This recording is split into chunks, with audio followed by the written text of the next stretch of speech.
우리 엄마랑 똑같이 생겼어요. 꽁꽁 언 손을 불어가며 붕어빵을 팔던 19살 수아는 그 말을 듣는 순간 손이 굳어버렸습니다. 명품 코트를 입은 8살 꼬마 손님이 놀라움과 그리움이 가득한 눈으로 그녀를 바라보고 있었어요. 그 눈빛이 간절해서 외면할 수 없었습니다. 혹시 엄마를 잃은 걸까요? 고작 고등학교 3학년인 수아에게 엄마와 똑같다고 말한 이 아이에게는 어떤 사연이 숨겨져 있는 걸까요?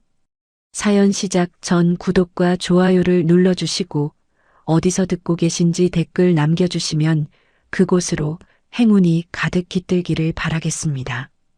살을 애는 한겨울 칼바람이 매섭게 불어오는 밤 19살 수아는 언손을 호호 불어가며 붕어빵 반죽을 틀에 부어넣고 있었습니다. 낡은 털모자와 커다란 목도리로 얼굴 절반이 가려져 있었지만 그 아래로는 피로와 추위에 질린 눈이 반짝였죠. 너무 오래 서 있어서 발끝의 감각은 이미 사라졌고 찢어진 운동화 밑창으로는 눈이 스며들어 양말을 적셨습니다. 낡은 패딩은 바람 한 줄기조차 막아주지 못했지만 수아는 멈추지 않았어요. 붕어빵이요. 따뜻한 붕어빵 있어요. 목소리는 추위에 떨려 나왔지만 수아는 억지로라도 밝은 표정을 지으려 애썼습니다. 오늘도 장사는 신통치 않았어요. 주머니 속에서 구겨진 종이 한 장이 바스락거렸는데 그건 바로 얼마 전에 받은 수능 성적표였습니다. 전국 상위권의 우수한 성적이었지만 수아에게는 그저 아무런 의미 없는 숫자에 불과했죠. 포장마차 한쪽에 놓인 낡은 휴대폰이 울렸습니다. 병원에서 걸려온 전화였어요. 네, 알겠습니다. 내일까지는 꼭 입금하겠습니다. 전화를 끄는 수아의 어깨가 축 처졌습니다. 할머니의 병원비가 또 밀렸다는 연락이었죠. 폐암 말기인 할머니는 지금도 병원에서 힘겹게 버티고 계셨습니다. 친할머니는 아니었지만 10살 때 엄마가 돌아가신 후 수아를 친손녀처럼 키워주신 은인이었어요. 차가운 바람이 또 한 번 거세게 불어와 포장마차 천막을 흔들었습니다. 수아는 떨리는 손으로 붕어빵 틀을 뒤집으며 혼잣말을 했어요. 할머니, 조금만 더 버텨주세요. 제가 꼭 살려드릴게요. 같은 시각 서울 한복판의 최고급 주택가에서는 전혀 다른 풍경이 펼쳐지고 있었습니다. 세강그룹 회장 댁의 거대한 저택 안 수십 가지의 산의 진미가 차려진 식탁 앞에 8살 하윤이가 앉아 있었어요. 그러나 아이는 젓가락 한 번 들지 않은 채 입을 꾹 다물고 있었습니다. 도련님, 한 입만이라도 드세요. 주방장님이 도련님 입맛에 맞춰 특별히 준비하신 거예요. 가정부가 애원하듯 말했지만 하윤이는 고개를 저으며 의자에서 내려왔습니다. 깡마른 팔다리가 더욱 가늘어 보였고 광대뼈가 도드라진 얼굴은 나이에 비해 너무나 작아 보였죠. 운전기사 김 씨는 백미러로 뒷좌석의 하윤이를 보며 깊은 한숨을 내쉬었습니다. 도련님, 저녁은 좀 드셨어요? 하윤이는 대답 없이 창밖만 바라보고 있었어요. 태어난 지 얼마 되지 않아 엄마가 돌아가신 하윤이는 8회 동안 제대로 된 식사를 한 적이 거의 없었습니다. 병원에서는 심리적 거식증이라고 진단했지만 그 어떤 치료도 효과가 없었죠. 바로 그때였습니다. 차가 신호등에 멈춰 섰을 때 바람을 타고 어디선가 고소한 냄새가 차 안으로 스며들었어요. 멈춰요. 평소 목소리조차 잘 내지 않던 하윤이가 갑자기 소리쳤습니다. 김 기사는 깜짝 놀라 급브레이크를 밟았죠. 무슨 일이세요, 도련님? 저 냄새. 저거 뭐예요? 하윤이의 눈빛이 처음으로 반짝였습니다. 김 기사는 창문을 살짝 내리고 냄새를 맡아보았어요. 아, 붕어빵 냄새인 것 같은데요. 저기 길 건너편에 포장마차가 있네요. 붕어빵이 뭐예요? 하윤이는 난생 처음 듣는 단어였습니다. 재벌가의 온실 속 화초처럼 자란 아이에게 길거리 음식은 존재하지 않는 세계였으니까요. 저거 먹고 싶어요. 지금 당장요. 김 기사는 난처한 표정을 지었습니다. 회장님이 이 사실을 아시면 큰일 날 게 뻔했죠. 하지만 그동안 아무것도 먹지 않던 도련님이 처음으로 뭔가를 먹고 싶다고 했습니다. 김 기사는 잠시 망설이다가 결국 차를 세우고 회장님에게 전화를 걸었습니다. 회장님, 하윤군이 길거리 붕어빵을 꼭 먹고 싶다고 합니다. 잠시만 허락을 주시겠습니까? 잠시 정적이 흐른 뒤 전화를 끊은 김 기사는 안도한 숨을 내쉬며 하윤에게 미소를 지었습니다. 좋아요, 도련님. 회장님께 허락받았습니다. 하지만 제가 사올 테니 차에서 기다리세요. 그러나 하윤은 고개를 저었습니다. 싫어요. 제가 직접 살 거예요. 저 이제 계산도 할 줄 안다고요. 하윤이는 평소와 달리 고집을 부렸습니다. 김 기사는 어쩔 수 없이 차에서 내려 하윤이와 함께 횡단보도를 건넜어요. 추운 날씨에도 불구하고 포장마차 앞에는 따뜻한 온기가 감돌고 있었습니다. 수아는 막 구운 붕어빵을 봉지에 담으며 손님에게 건네고 있었죠. 감사합니다. 따뜻할 때 드세요. 그때 수아의 눈에 특이한 손님이 들어왔습니다. 명품 코트를 입은 어린아이가 덩치 큰 아저씨와 함께 포장마차 앞에 서 있었어요. 아이의 창백한 얼굴과 깡마른 몸이 수아의 마음을 아프게 했습니다. 하윤이는 주머니에서 지갑을 꺼내 5만 원짜리 지폐를 꺼냈습니다. 이걸로 다 주세요. 수아는 잠시 놀란 표정을 지었다가 곧 부드러운 미소를 띠며 말했어요. 어머, 꼬마 손님. 붕어빵은 2개에 1,000원이야. 2명이면 2,000원 치면 충분할 텐데. 수아는 돈을 돌려주며 말했지만 하윤이는 고개를 저었습니다. 잘 모르겠어요. 그냥 다 주세요. 김 기사가 황급히 나섰어요. 죄송합니다. 저희 도련님이 이런 걸 처음 봐서요. 붕어빵 2,000원치만 주세요. 그리고는 지갑에서 2,000원을 꺼내 건넸죠. 수아는 웃으며 붕어빵 4개를 봉지에 담았습니다. 그리고 잠시 생각하더니 슈크림 붕어빵 하나를 더 넣어 주었어요. 이건 서비스예요.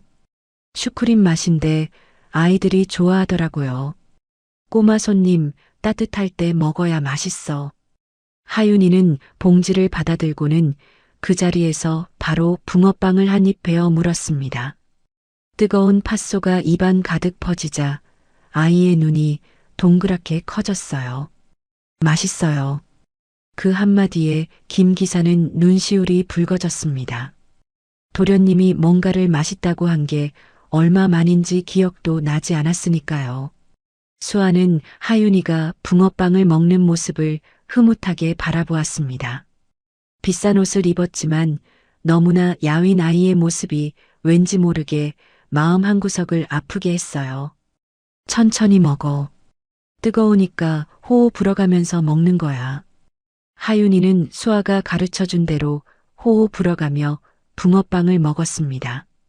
난생 처음 느껴보는 따뜻함이었어요. 단순히 음식의 온도만이 아니라 누군가가 정성껏 만들어준 마음의 온기였죠. 고맙습니다. 하윤이가 작은 목소리로 인사했습니다. 수아는 환하게 웃으며 손을 흔들었어요. 또 놀러와. 언제든지. 차로 돌아가는 길 하윤이는 남은 붕어빵을 소중하게 들고 있었습니다. 김 기사는 백미러로 도련님의 모습을 보며 안도의 한숨을 내쉬었죠.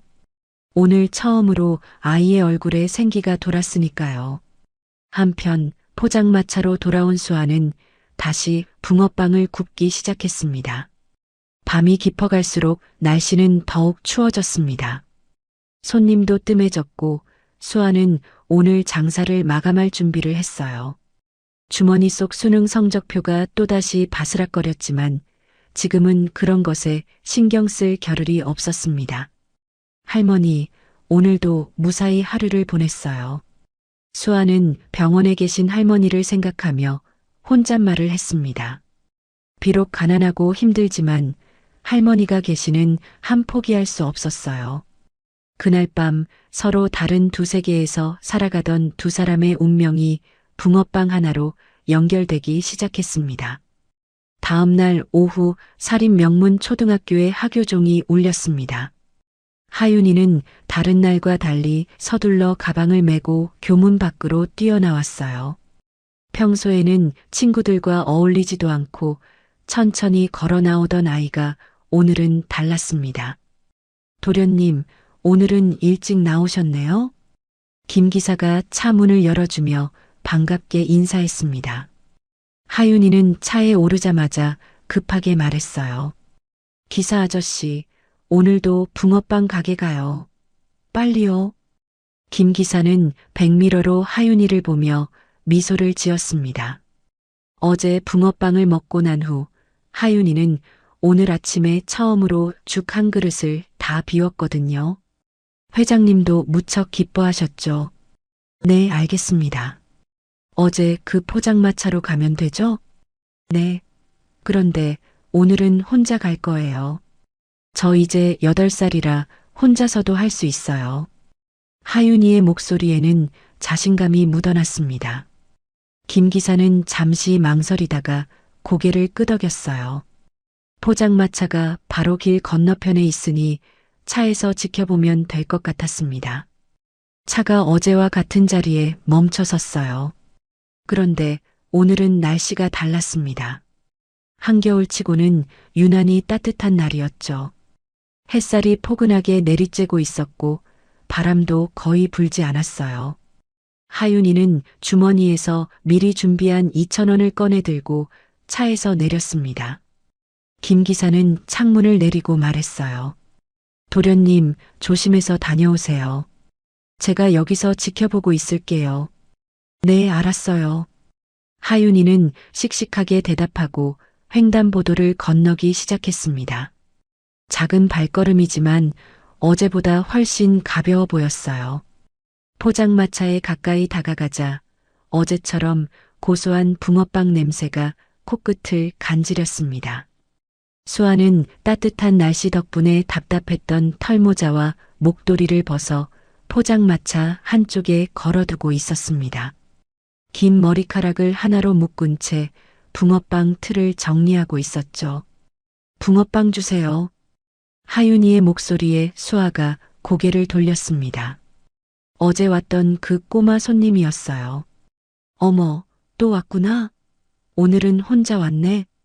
수아가 환하게 웃으며 하윤이를 맞이했습니다. 그 순간 하윤이는 그 자리에 얼어붙고 말았어요. 목도리와 모자 없이 드러난 수아의 얼굴이 너무나도 선명하게 보였습니다. 맑은 눈동자, 오뚝한 코, 부드러운 미소를 띤 입술까지. 하윤이는 집 서재에 걸려있는 사진을 떠올렸어요. 20살 때의 엄마 사진 말이에요. 하윤이의 손에서 동전이 또르르 굴러떨어졌습니다. 아이는 떨리는 손가락으로 수아를 가리키며 말했어요. 우리 엄마랑 똑같이 생겼어요. 수아는 동전을 줍다가 하윤이의 말에 잠시 멈췄습니다. 아이의 눈에는 놀라움과 그리움이 가득했어요. 수아는 동전을 하윤이에게 돌려주며 부드럽게 웃었습니다. 꼬마 손님이 엄마를 많이 닮았다고? 하윤이는 고개를 저었어요. 아니에요. 누나가 우리 엄마랑 똑같이 생겼어요. 진짜예요. 수아는 하윤이의 진지한 표정을 보며 잠시 당황했습니다. 어린아이가 하는 말이지만 그 눈빛이 너무나 간절했거든요. 그래. 그럼 내가 엄마를 닮아서 반가웠구나. 영광이네. 수아는 귀엽다는 듯 하윤이의 머리를 쓰다듬어 주었습니다. 하윤이는 여전히 수아의 얼굴을 뚫어지게 바라보고 있었어요. 정말로 엄마가 살아 돌아온 것 같았거든요. 붕어빵 4개 줄까? 어제처럼? 수아의 말에 하윤이는 정신을 차렸습니다. 급하게 고개를 끄덕이며 떨어뜨린 동전을 주워 건넸어요. 네, 주세요. 수아는 각 구운 붕어빵 4개를 봉지에 담았습니다. 그리고 어제처럼 슈크림 붕어빵 하나를 더 넣어 주었죠. 오늘도 서비스야. 날씨가 따뜻해서 기분이 좋거든. 하윤이는 붕어빵 봉지를 받아들었지만 여전히 수아의 얼굴에서 눈을 떼지 못했습니다. 수아는 그런 하윤이가 안쓰러웠어요. 엄마를 그리워하는 아이의 마음이 느껴졌거든요. 붕어빵 식기 전에 먹어야 해. 오늘은 팥이 더 달콤하게 잘 됐거든. 하윤이는 그제야 붕어빵 하나를 꺼내 한 입 베어 물었습니다. 따뜻한 팥소가 입안에 퍼지자 어제의 그 행복한 기분이 다시 밀려왔어요. 맛있어요. 누나가 만든 붕어빵이 세상에서 제일 맛있어요. 수아는 하윤이의 말에 웃음을 터뜨렸습니다. 아이고, 우리 꼬마 손님 말도 예쁘게 하네. 그럼 내일도 올 거야? 네, 매일 올 거예요. 학교 끝나고 매일매일. 하윤이의 대답에 수아는 고개를 끄덕였습니다. 뭔가 이상한 느낌이 들었지만 아이의 순수한 모습이 마음에 들었어요. 그래, 언제든지 와. 누나가 맛있는 붕어빵 만들어 놓고 기다릴게. 하윤이는 환하게 웃으며 차를 향해 뛰어갔습니다. 그러다가 갑자기 멈춰서서 뒤를 돌아보았어요. 누나, 내일은 더 일찍 올게요. 수아는 손을 흔들며 대답했습니다. 알았어. 조심해서 가. 차에 탄 하윤이는 계속해서 뒤를 돌아보며 수아를 바라봤습니다. 김 기사는 백미러로 그런 하윤이를 보며 물었어요. 도련님, 오늘도 붕어빵이 맛있었나요? 네. 그런데 기사 아저씨. 네, 말씀하세요. 우리 엄마 사진 있잖아요. 서재에 있는 20살 때 사진요. 김 기사는 잠시 당황했습니다. 하윤이가 돌아가신 어머니 얘기를 먼저 꺼낸 건 처음이었거든요. 네, 그 사진이 왜요? 붕어빵 파는 누나가 꼭 그 사진이랑 똑같이 생겼어요. 정말이에요. 김 기사는 아무 말도 하지 못했습니다. 그저 엄마를 그리워하는 아이의 마음이 만들어낸 착각이겠거니 생각했죠. 집에 도착한 하윤이는 곧장 서재로 달려갔습니다. 벽에 걸린 액자 속 사진을 한참 동안 바라봤어요. 20살의 젊은 엄마가 환하게 웃고 있는 사진이었죠. 엄마, 정말 닮았어요. 아니, 똑같아요. 하윤이는 사진을 품에 안고 방으로 돌아왔습니다. 그리고 남은 붕어빵을 하나씩 먹으며 생각했어요. 내일은 꼭 할아버지한테도 말해야겠다고요. 붕어빵 파는 누나가 엄마랑 똑같다고 말이에요. 한편 포장마차에 남은 수아는 하윤이가 떨어뜨리고 간 동전 하나를 발견했습니다. 500원짜리 동전이었어요. 이 꼬마 동전 놓고 갔네. 수아는 동전을 주머니에 넣으며 미소를 지었습니다. 내일 오면 돌려줘야겠다고 생각하면서요. 날이 어두워지자 다시 추위가 찾아왔습니다. 수아는 목도리와 모자를 다시 쓰고 붕어빵을 구웠어요. 하지만 마음 한구석이 따뜻했습니다. 하윤이라는 꼬마 손님 덕분이었죠. 엄마를 많이 그리워하나 봐. 수아는 혼잣말을 하며 붕어빵 틀을 뒤집었습니다. 자신도 엄마 없이 자랐기에 그 마음을 충분히 이해할 수 있었어요. 그날 밤 두 사람 모두 서로를 생각하며 잠자리에 들었습니다. 하윤이는 엄마를 닮은 누나를 만난 기쁨에, 수아는 순수한 꼬마 손님이 준 따뜻함에 마음이 포근했죠. 아직은 아무도 몰랐지만 이 만남이 앞으로 어떤 파장을 일으킬지 상상조차 할 수 없었습니다. 운명의 실타래가 조금씩 풀리기 시작한 것이었어요. 다음 날 아침 세강그룹 회장 저택의 거대한 식당에는 이른 시간부터 분주한 움직임이 있었습니다. 최강우 회장은 늘 그렇듯 새벽 5시에 일어나 신문을 읽으며 아침 식사를 하고 있었죠. 52세의 나이에도 꼿꼿한 자세와 날카로운 눈빛은 한국 재계의 거물다운 위엄을 보여주고 있었습니다. 회장님, 하윤 도련님이 아침부터 찾으십니다. 집사의 말에 강우는 신문에서 눈을 떼고 시계를 보았습니다. 겨우 6시 반이었어요. 평소 아침잠이 많던 손자가 이른 시간에 찾아온 것은 이례적인 일이었죠. 들어오라고 해. 잠시 후 잠옷 차림의 하윤이가 뛰어들어왔습니다. 아이의 손에는 무언가가 꼭 쥐어져 있었어요. 할아버지, 어제 그 얘기 꼭 해드리려고 일찍 왔어요. 강우는 부드러운 미소를 지으며 하윤이를 자신의 옆 의자로 불렀습니다. 우리 하윤이가 무슨 일로 이렇게 일찍 일어났니? 앉아서 얘기해 보렴. 하윤이는 할아버지 옆에 앉으며 손에 들고 있던 것을 테이블 위에 올려놓았습니다. 그것은 서재에서 가져온 엄마의 20살 때 사진 액자였어요. 할아버지, 붕어빵 파는 누나 말이에요. 그래, 어제도 붕어빵을 사 먹었다고 했지? 그런데 그 누나가 어떻다고? 하윤이는 사진을 손가락으로 가리키며 말했습니다. 이 사진이랑 똑같이 생겼어요. 진짜로요. 그저께는 모자랑 목도리를 하고 있어서 잘 몰랐는데 어제는 날씨가 따뜻해서 그것들을 벗고 있었거든요. 그래서 얼굴을 제대로 봤어요. 강우는 손자의 진지한 표정을 보며 잠시 생각에 잠겼습니다. 8살 아이가 이렇게까지 확신에 차서 말하는 것은 흔치 않은 일이었어요. 하윤아, 사람은 누구나 닮은 사람이 있단다. 특히 우리 하윤이가 엄마를 많이 그리워하니까 조금만 비슷해도 엄마처럼 보일 수 있어. 하지만 하윤이는 고개를 세차게 저었습니다. 아니에요. 정말 똑같았어요. 눈도, 코도, 입도, 웃는 모습까지 다 똑같았다니까요. 아이의 눈에는 눈물이 맺혀 있었습니다.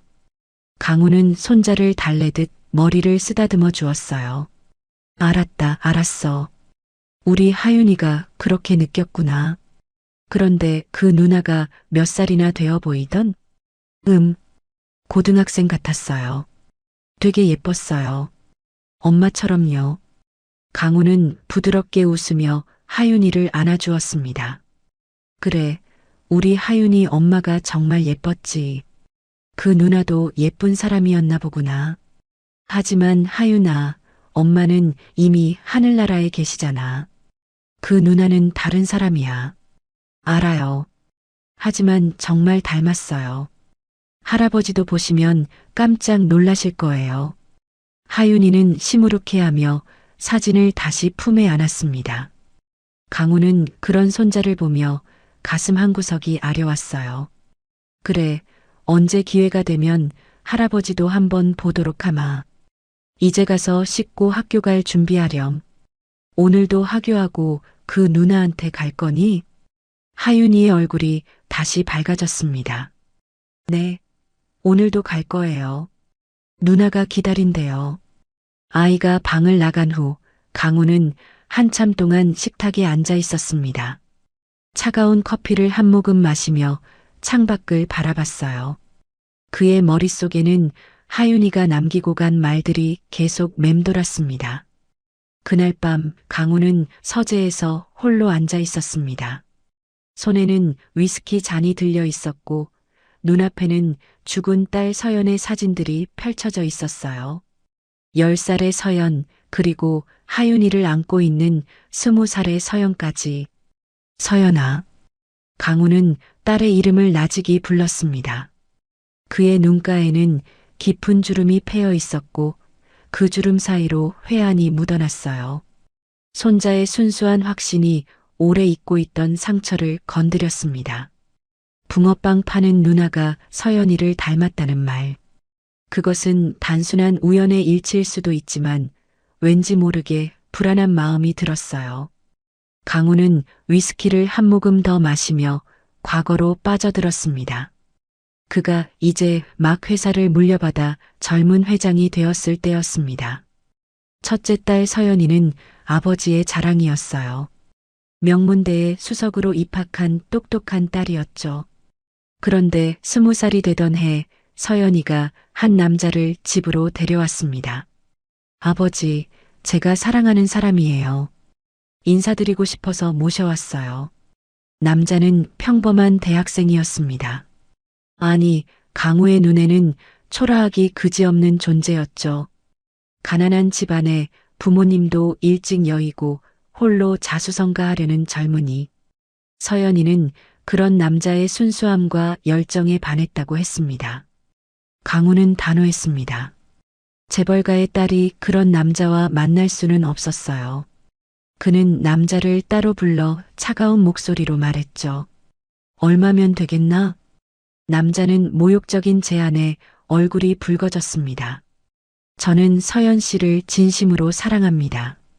돈 때문에 만나는 게 아니에요. 진심? 그런 감정은 배고플 때나 하는 거야. 자네 같은 놈이 우리 서연이와 어울릴 수 있다고 생각하나? 강우는 책상 위에 두툼한 돈 봉투를 던졌습니다. 그러나 남자는 그것을 바닥에 내팽개쳤어요. 전 서연 씨를 포기하지 않을 겁니다. 그 말이 강우의 분노를 폭발시켰습니다. 그는 남자의 뺨을 세게 때렸어요. 그 순간 문이 열리고 서연이가 들어왔습니다. 아버지, 뭐 하시는 거예요?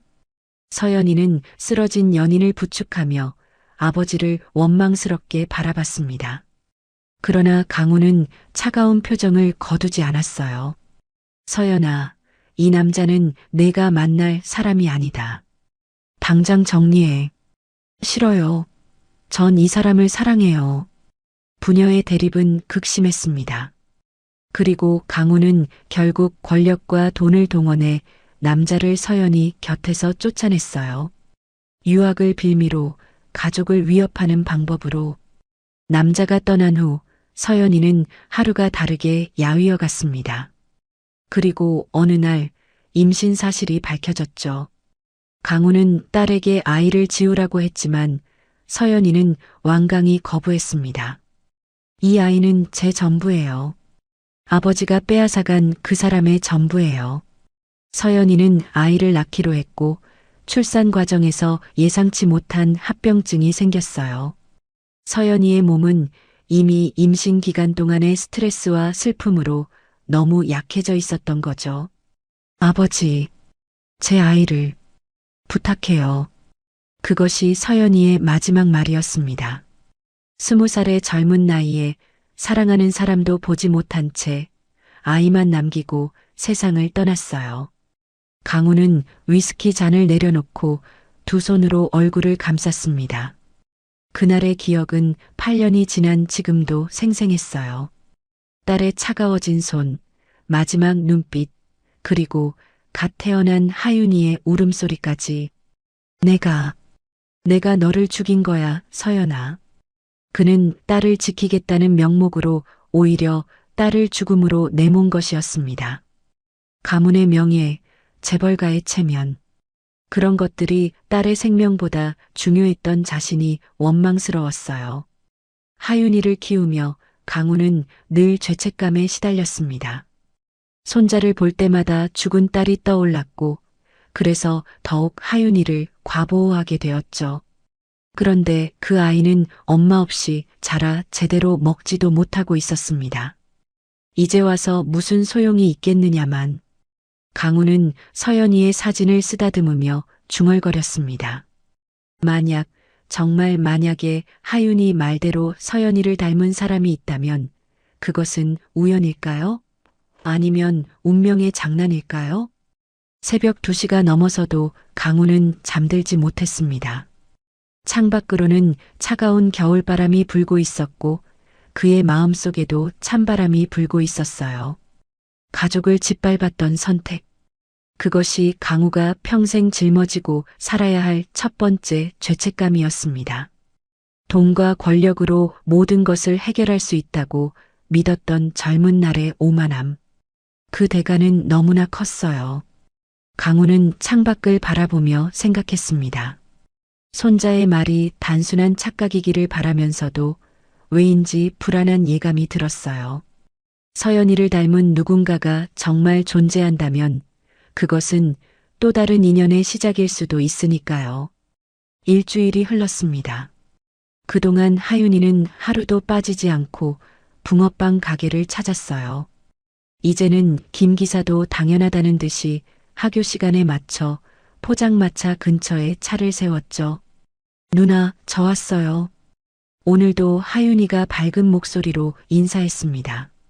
수아는 붕어빵 틀에서 눈을 떼고 반갑게 맞이했어요. 어서 와, 하윤아. 오늘 학교는 어땠어? 이제 둘은 서로의 이름을 부르는 사이가 되었습니다. 수아는 매일 찾아오는 이 특별한 손님을 위해 늘 따끈한 붕어빵을 준비해 두었죠. 오늘 체육 시간에 축구했어요. 제가 골도 넣었어요. 하윤이가 자랑스럽게 말했습니다.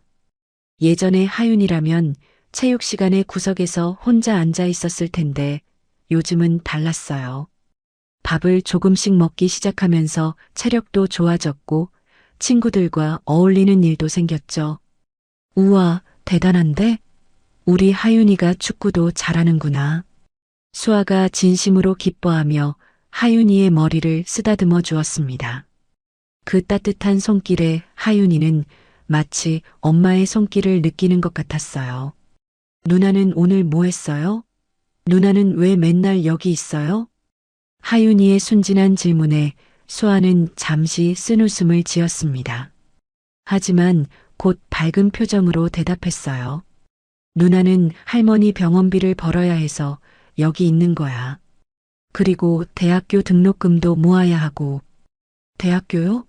누나 대학생이에요? 아직은 아니야. 수능은 봤는데 돈이 없어서 못 갈 수도 있어. 수아의 목소리에는 아쉬움이 묻어났습니다. 하윤이는 그런 수아를 걱정스럽게 바라봤어요. 누나 꿈이 뭐예요? 누나는 영양사가 되고 싶어. 맛있고 건강한 음식으로 사람들을 행복하게 해주고 싶거든. 수아의 눈이 반짝였습니다. 비록 지금은 추운 거리에서 붕어빵을 팔고 있지만 꿈만큼은 포기하지 않았어요. 와, 멋있다. 누나라면 꼭 될 수 있을 거예요. 누나가 만든 붕어빵이 제일 맛있으니까. 하윤이의 응원에 수아는 가슴이 뭉클해졌습니다. 이 어린 손님이 주는 위로가 얼마나 큰지 하윤이는 모를 거예요. 바로 그때 길 건너편에 검은색 세단이 천천히 멈춰 섰습니다. 차 안에는 강우 회장과 그의 비서가 타고 있었죠. 회장님, 저기가 하윤 도련님이 매일 들르시는 포장마차입니다. 강우는 차창 너머로 포장마차를 바라봤습니다. 손자가 그토록 좋아한다는 붕어빵 가게, 그리고 서연이를 닮았다는 그 아이가 있는 곳이었죠. 설마 정말로. 강우의 가슴이 빠르게 뛰기 시작했습니다. 그는 최대한 침착함을 유지하려 애썼어요. 좀 더 가까이 가서 잠시 지켜보자. 차는 조금 더 가까운 곳에 정차했습니다.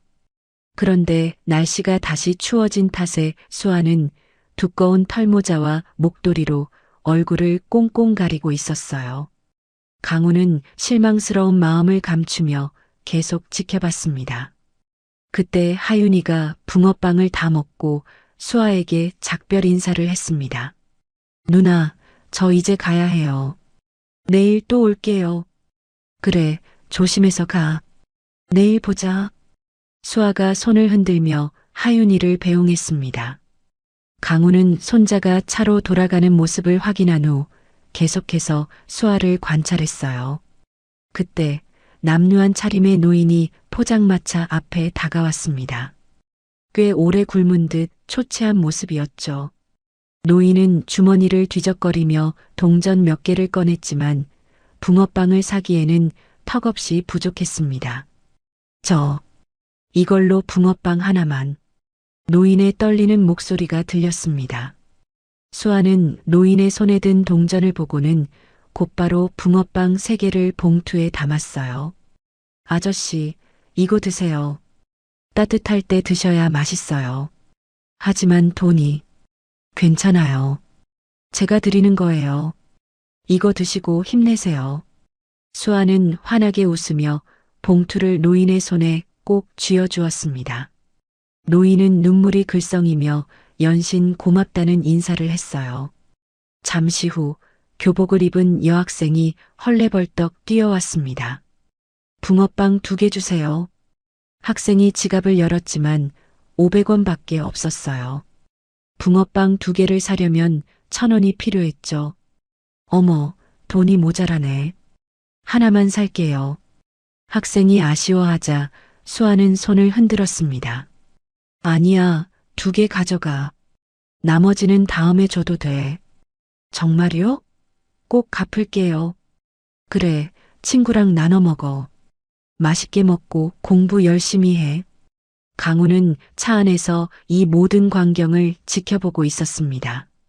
분명 장사로 먹고 사는 아이인데 어려운 사람들에게 아낌없이 베푸는 모습이 놀라웠어요. 요즘도 저런 아이가 있네. 강우가 나직이 중얼거렸습니다. 박 비서도 고개를 끄덕이며 동의했어요. 참 마음씨 고운 아이인 것 같습니다. 회장님. 저녁 시간이 가까워지자 손님들이 하나둘 늘어났습니다. 퇴근길 직장인들, 학원 가는 학생들이 따뜻한 붕어빵을 사러 왔죠. 수아는 지치지 않는 미소로 손님들을 맞이했습니다. 어서 오세요. 오늘은 팥이 정말 맛있게 됐어요. 강우는 수아의 밝은 목소리를 들으며 묘한 감정을 느꼈습니다. 추운 날씨에도 힘든 환경에도 저렇게 밝을 수 있다는 게 대단했어요. 하지만 끝내 얼굴은 제대로 볼 수 없었습니다. 목도리와 모자에 가려진 얼굴은 눈매 정도만 겨우 보일 뿐이었죠. 그 눈매가 왠지 낯익은 것 같았지만 확신할 수는 없었습니다. 회장님, 시간이 늦었습니다. 돌아가시죠. 박 비서의 말에 강우는 아쉬움을 삼키며 고개를 끄덕였습니다. 그래, 가자. 차가 출발하려는 순간 강우는 다시 한번 뒤를 돌아봤습니다. 수아는 여전히 포장마차에서 열심히 일하고 있었어요. 그 모습이 왜인지 마음 한구석을 아프게 했습니다. 정말 서연이를 닮은 걸까? 아니면 내가 하윤이의 말에 너무 예민해진 걸까? 집으로 돌아가는 내내 강우의 마음은 복잡했습니다. 불길한 예감이 계속해서 그를 괴롭혔어요. 마치 무언가 중요한 일이 곧 일어날 것 같은 느낌이었죠.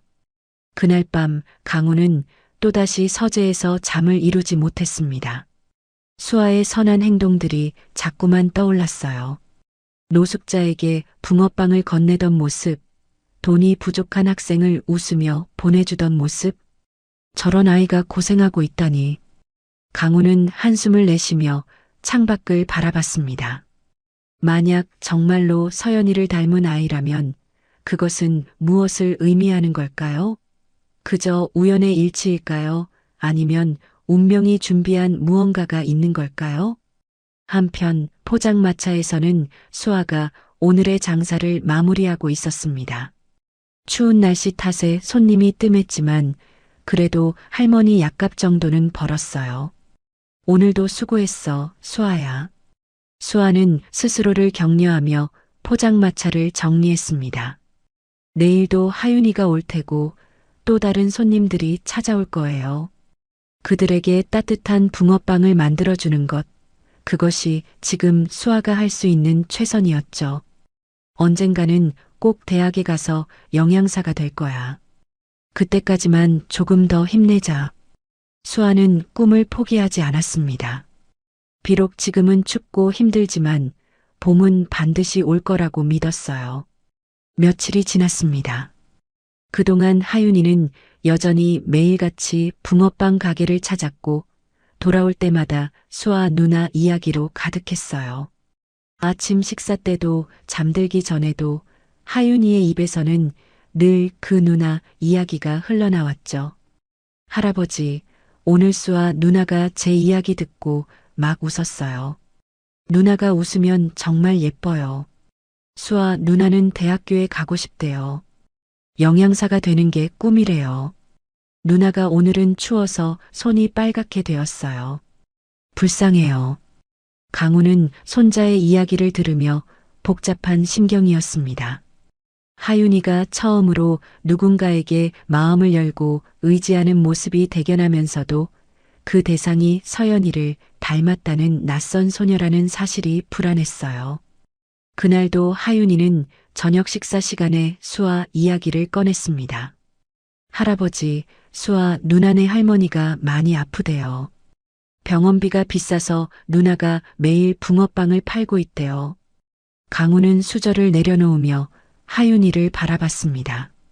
아이의 눈에는 걱정과 안타까움이 가득했어요. 그래서 하윤이가 걱정이 되나 보구나? 네. 누나가 너무 힘들어 보여요. 그런데도 항상 웃고 있어요. 저한테도 잘해주고요. 하윤이의 목소리가 떨렸습니다. 강우는 그런 손자를 보며 결단을 내렸어요. 더 이상 미룰 수 없었습니다. 식사 후 강우는 서재로 박 비서를 불렀습니다. 박 비서. 네, 회장님. 며칠 전에 봤던 그 붕어빵 파는 아이 말이네. 조용히 신원만 확인해 봐주게. 박 비서는 잠시 놀란 표정을 지었지만 곧 고개를 숙였습니다. 알겠습니다. 최대한 조심스럽게 알아보겠습니다. 아, 그리고 가족 관계도 확인해 주게. 특히 부모님 쪽을. 강우의 목소리에는 알 수 없는 긴장감이 흐르고 있었습니다. 박 비서는 회장의 심상치 않은 분위기를 느끼며 서재를 나갔어요. 강우는 깊은 생각에 잠겼습니다. 어쩌면 판도라의 상자를 여는 것일 수도 있다는 생각이 들었어요. 하지만 더 이상 외면할 수는 없었습니다. 강우의 결심은 굳어졌습니다. 그리고 그 결심이 곧 모든 것을 바꿔놓을 거라는 것을 아직은 아무도 모르고 있었죠. 사흘 후 아침 강우의 책상 위에는 얇은 갈색 봉투가 놓여 있었습니다. 겉면에는 극비라는 도장이 찍혀 있었죠. 강우는 떨리는 손으로 봉투를 열었습니다. 보고서는 단출했습니다. 한 장짜리 종이에 간단한 인적사항만 적혀 있었어요. 성명 이수아 19세, 현주소 서울시 은평구 반지하 월세, 가족사항 조모 박순자 72세, 폐암 투병 중, 아버지 불명. 어머니 이정민 9년 전 사망. 강우의 손이 멈췄습니다. 이정민이라는 세 글자가 눈앞에서 흐릿해졌다가 다시 선명해지기를 반복했어요. 그는 눈을 감았다가 다시 떴습니다. 하지만 그 이름은 여전히 그곳에 있었죠. 이정민. 강우의 입에서 그 이름이 새어나왔습니다. 젊은 시절 자신이 사랑했던 여인. 그리고 첫째 딸 서연이를 두고 쫓기듯 떠나야 했던 전 아내의 이름이었어요. 강우는 의자에 깊이 몸을 묻고 과거로 빠져들었습니다. 그가 22살이던 해 한 여자를 만났죠. 이정민. 작은 꽃집에서 일하던 20살의 아가씨였어요. 정민은 가난했지만 맑고 순수했습니다. 재벌 2세라는 강우의 신분에 주눅 들지도 아첨하지도 않았어요. 그저 한 남자로서의 강우를 봐주었죠. 강우는 그런 정민에게 빠져들었습니다. 하지만 선대 회장의 반대는 극심했습니다. 미쳤느냐? 그런 집안도 없는 여자를 며느리로 들이겠다고? 아버지, 정민이는 좋은 사람입니다. 저는 정민이와 결혼하고 싶습니다. 안 된다. 우리 집안의 격에 맞는 여자를 찾아라. 그 여자는 절대 안 돼. 하지만 강우는 끝내 아버지의 반대를 무릅쓰고 정민과 결혼했습니다. 그것이 비극의 시작이었어요. 시댁 식구들은 정민을 철저히 무시했습니다. 며느리가 아닌 투명인간 취급을 했죠. 선대 회장은 정민이 있는 자리에서도 없는 사람처럼 행동했고 시누이들은 대놓고 멸시했습니다. 오빠가 저런 여자한테 홀렸다니. 집안 망신이야. 꽃집에서 일하던 여자가 무슨 재벌가 며느리? 어울리지도 않아. 정민은 그 모든 것을 묵묵히 견뎠습니다. 강우를 사랑했기에, 그리고 뱃속의 아이를 위해서였죠. 하지만 강우는 아내를 제대로 지켜주지 못했어요. 여보, 오늘도 회식이 있어서 늦을 것 같아. 출장을 가야 해서 며칠 집을 비워야 해. 미안해. 오늘도 아버지 때문에 회사에 일이 있어서. 바쁘다는 핑계로, 회사 일이라는 핑계로 강우는 정민을 대저택에 홀로 남겨두는 날이 많았습니다. 그 사이 정민은 시댁 식구들의 구박을 혼자 견뎌야 했어요. 첫째 딸 서연이가 태어났을 때 잠시 집안 분위기가 나아지는 듯 했습니다. 하지만 그것도 잠시뿐이었어요. 선대 회장은 손녀는 예뻐하면서도 며느리는 여전히 무시했죠. 그러던 어느 날 강우가 출장에서 돌아왔을 때 정민은 이미 짐을 싸고 있었습니다. 정민아, 이게 무슨... 더는 못 견디겠어요. 저도 사람이에요. 이렇게 무시당하면서까지 살고 싶지 않아요. 정민의 눈에는 절망이 가득했습니다. 강우는 아내를 붙잡으려 했지만 정민의 결심은 확고했어요. 서연이는 어떻게 하고, 아직 8살밖에 안 됐는데, 서연이는 이 집에서 자라는 게 나을 거예요. 저 같은 엄마보다는 이 집안의 딸로 자라는 게. 정민은 눈물을 흘리며 자고 있는 어린 딸을 끝까지 바라봤습니다. 그리고 마지막으로 강우를 향해 말했어요. 당신을 원망하지 않을게요. 하지만 날 한 번이라도 지켜줬더라면 그것이 마지막이었습니다. 정민은 그렇게 떠났고 이혼 서류가 날아왔어요. 강우는 아내를 찾으려 했지만 정민은 흔적도 없이 사라졌죠. 그리고 지금 이정민이라는 이름이 다시 그의 앞에 나타났습니다. 강우는 떨리는 손으로 보고서를 다시 읽었습니다. 어머니, 이정민 9년 전 사망. 정민이 죽었다는 사실에 가슴이 무너져 내렸어요. 그런데 더 충격적인 것은 딸이 있다는 사실이었습니다. 이수아, 19살. 나이를 계산해 보니 정민이 떠날 때 이미 임신 중이었다는 뜻이었어요. 정민이의 딸. 그렇다면 설마... 강우의 머릿속이 복잡하게 돌아갔습니다. 그 아이가 자신의 딸일 가능성. 하지만 동시에 정민이 떠난 후 다른 사람을 만나 낳은 아이일 가능성도 있었죠. 내 아이일까? 아니면 이혼 후 낳은 다른 남자의 아이인가? 머리가 깨질 것 같았습니다. 강우는 두 손으로 머리를 감싸쥐었어요. 만약 수아가 자신의 딸이라면 그는 또 한 번 가족을 버린 것이 됩니다. 알지도 못한 채 딸을 고생시킨 것이죠.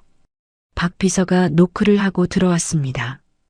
회장님, 추가로 확인한 사항이 있습니다. 뭔가? 이정민 씨는 9년 전 폐렴으로 사망한 것으로 확인됐습니다. 그리고 박 비서가 잠시 말을 멈췄습니다. 그리고 뭔가? 이수와 양의 출생신고서를 확인해 봤는데 부칠란이 공란으로 되어 있습니다. 미혼모 출산으로 처리된 것 같습니다.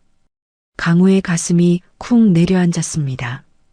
그리고 이수와 양은 어머니가 돌아가신 후 옆집에 살던 박순자 씨가 키운 것으로 보입니다. 법적 보호자도 박순자 씨로 되어 있고요. 알았네. 나가보게. 박 비서가 나간 후 강우는 한참 동안 꼼짝도 하지 못했습니다. 이정민, 그녀가 죽었다는 사실, 그리고 혼자 딸을 낳아 키우다 세상을 떠났다는 사실이 가슴을 짓눌렀어요. 내가 지켜주지 못해서, 내가 한 번이라도 제대로 지켜줬더라면. 강우의 눈가가 붉어졌습니다. 첫째 딸 서연이를 잃은 죄책감도 무거웠지만 정민을 지켜주지 못한 죄책감은 더욱 깊었어요. 그것이 그의 두 번째 죄책감이었습니다. 창밖으로 겨울 해가 기울고 있었습니다. 강우는 멍하니 창밖을 바라봤어요. 저 어딘가에서 19살 수아가 추위와 싸우며 붕어빵을 팔고 있을 것입니다. 만약 그 아이가 자신의 딸이라면 강우는 상상하기도 두려웠습니다. 하지만 이미 시작된 일이었어요. 진실이 무엇이든 이제는 마주해야 할 때가 온 것 같았습니다. 그날 밤 강우는 또 잠을 이루지 못했습니다. 정민의 얼굴이, 서연의 얼굴이, 그리고 목도리에 가려진 수아의 눈매가 뒤엉켜 그를 괴롭혔어요. 정민아, 미안하다. 정말 미안하다. 어둠 속에서 강우의 참회는 계속되었습니다. 하지만 이미 떠난 사람들에게 사과한들 무슨 소용이 있을까요? 이제 남은 것은 살아있는 사람들, 하윤이와 그리고 어쩌면 자신의 딸일지도 모르는 수아를 위해 무엇을 할 것인가 하는 문제였습니다. 보고서를 받은 뒤 사흘이 흘렀습니다. 강우는 그동안 단 한순간도 마음이 편하지 않았어요. 출근길 차 안에서도, 회의실에서도, 서재에 홀로 앉아 있을 때도 이정민이라는 세 글자가 머릿속을 떠나지 않았습니다. 그날 아침 강우는 결심했습니다. 박 비서, 네, 회장님. 오늘 오후에 그 포장마차로 가네. 내가 직접 확인해야겠어. 박 비서는 잠시 놀란 표정을 지었지만 곧 고개를 숙였습니다. 알겠습니다. 오후 2시에 출발하시겠습니까? 그래, 준비해주게. 진실이 무엇이든 이제는 직접 눈으로 확인할 때가 왔습니다. 더 이상 미룰 수 없었어요. 오후 2시 검은색 세단이 조용히 포장마차가 있던 골목을 향해 출발했습니다. 차창 밖으로는 겨울 햇살이 차갑게 내리쬐고 있었어요. 강우는 창밖을 바라보며 생각했습니다. 만약 수아가 정말 자신의 딸이라면 어떻게 해야 할까요? 만약 아니라면 이 복잡한 감정은 무엇일까요? 회장님, 곧 도착합니다. 박 비서의 말에 강우는 고개를 끄덕였습니다. 심장이 빠르게 뛰기 시작했어요. 차가 골목 입구에 들어서는 순간 강우는 뭔가 이상하다는 것을 느꼈습니다. 평소보다 거리가 너무 소란스러웠어요. 사람들이 웅성거리며 무언가를 구경하고 있었죠. 저게 무슨 일인가? 강우가 앞쪽을 가리키며 물었습니다. 박 비서는 눈을 가늘게 뜨고 상황을 파악했어요. 회장님, 구청 단속반 차량인 것 같습니다. 단속반이라니? 네, 그리고 용역 차량도 보입니다. 불길한 예감이 스쳤습니다. 강우는 급하게 말했어요. 더 가까이 가보게. 차가 천천히 앞으로 나아갔습니다. 그리고 포장마차가 있던 자리가 보이기 시작했을 때 강우는 숨이 멎는 것 같았어요. 포장마차는 이미 반쯤 부서져 있었습니다. 구청 단속반원 서너 명과 험악한 인상의 용역 직원들이 붕어빵 틀과 의자, 간판을 마구잡이로 트럭에 실어 나르고 있었어요. 불법 노점상 강제 철거입니다.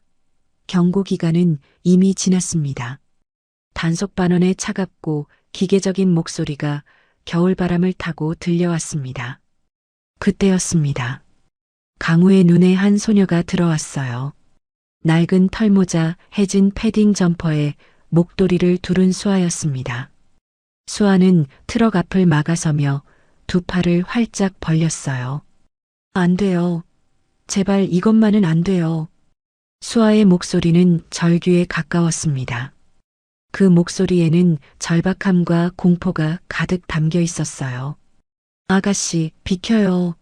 우리도 일하는 사람이야. 용역 직원이 짜증스럽게 소리쳤지만 수아는 물러서지 않았습니다. 그녀는 트럭 손잡이를 두 손으로 꽉 붙잡았어요. 이게 저희 할머니 병원비예요. 전 재산이 다 여기 있어요. 제발, 제발 가져가지 마세요. 수아의 얼굴은 눈물과 콧물로 범벅이 되어 있었습니다. 차가운 겨울바람에 빨갛게 언두 손은 트럭을 놓지 않으려고 필사적으로 버티고 있었어요. 강우는 차 안에서 그 광경을 지켜봤습니다. 숨을 쉬는 것조차 힘들었어요. 가슴 한가운데가 찢어지는 것 같았습니다. 아가씨, 우리도 힘들어요. 그냥 비켜주세요. 안 그러면 다칠 수도 있어요. 단속반원이 조금은 미안한 듯한 목소리로 말했지만 수아는 고개를 세차게 저었습니다. 싫어요. 못 가져가요. 이거 없으면 저희 할머니가. 수아의 목소리가 울음으로 끊겼습니다. 용역 직원 중 하나가 화를 내며 앞으로 나섰어요. 덩치가 큰 남자였습니다. 어디서 어린 것이 이를 방해해. 남자는 수아의 어깨를 거칠게 밀쳤습니다. 갑작스러운 힘에 수아는 중심을 잃고 비틀거렸어요. 아! 짧은 비명과 함께 수아는 그대로 뒤로 넘어졌습니다. 철퍽! 둔탁한 소리가 들렸습니다. 마침 그곳에는 아침에 내린 눈이 녹아 빗물과 뒤섞여 만들어진 흙탕물 웅덩이가 있었어요. 수아의 온몸이 차가운 진흙탕에 빠졌습니다. 낡았지만 깔끔하게 빨아 입었던 패딩 점퍼는 순식간에 갈색 진흙으로 범벅이 되었고 수아의 얼굴에도 흙물이 튀었어요. 으윽! 수아는 진흙탕 속에서 신음을 흘렸습니다.